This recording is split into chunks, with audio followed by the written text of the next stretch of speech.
مشکات شریف کی 2294 حدیث ہے کہ 4 بہترین کلمے ہیں جو اللہ تعالیٰ کو بہت زیادہ پسند ہے، اور جب بھی کوئی بندہ ان کو منہ سے نکالتا ہے تو اللہ تعالیٰ آسمان کے دروازے کھولتا ہے، کان جو ہے وہ ان کلمات کی طرف لگاتا ہے۔ اس سے پہلے میں نے تلاوت قرآن کریم کے بارے میں بتایا کہ جب کوئی تلاوت قرآن کریم کرتا ہے تو اللہ تعالیٰ کان لگا کر سنتا ہے۔ اس کے علاوہ کسی ذکر کے لیے یہ نہیں آیا کہ اللہ اس کو کان لگا کر سنے۔ ان کلمات کے علاوہ 4 کلمات ان کو اللہ کان لگا کر سنتا ہے، اور کچھ مضر نہیں ہے کہ ان میں سے ہم پہلے کون سا کہتے ہیں بعد میں کون سا کہتے ہیں۔ وہ 4 کلمات کون سے ہیں؟ سبحان اللہ والحمد للہ ولا الہ الا اللہ واللہ اکبر۔ تو جب انسان ان 4 کلمات کو کہتا ہے اللہ کان لگا کر سنتا ہے۔ ان کلمات کے بعد اگر ہم دعا کریں تو ہماری دعا جو ہے وہ قبول ہوتی ہے۔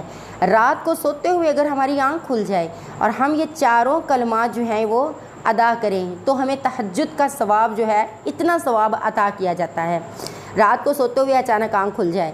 اس کے علاوہ نبی کریم صلی اللہ علیہ وسلم نے فرمایا کہ یہ کلمات جو ہیں وہ انسان جو کہے سبحان اللہ والحمد للہ ولا الہ الا اللہ واللہ اکبر، اللہم اغفر لی، اللہم ارحمنی، اللہم ارزقنی، تو اللہ تعالیٰ فرماتا ہے ہاں میں نے تجھے بخش دیا، ہاں میں نے تجھے رزق دیا۔ اللہم اغفر لی، تو جب کہتا ہے اللہ کہتا ہے ہاں میں نے تجھے بخش دیا۔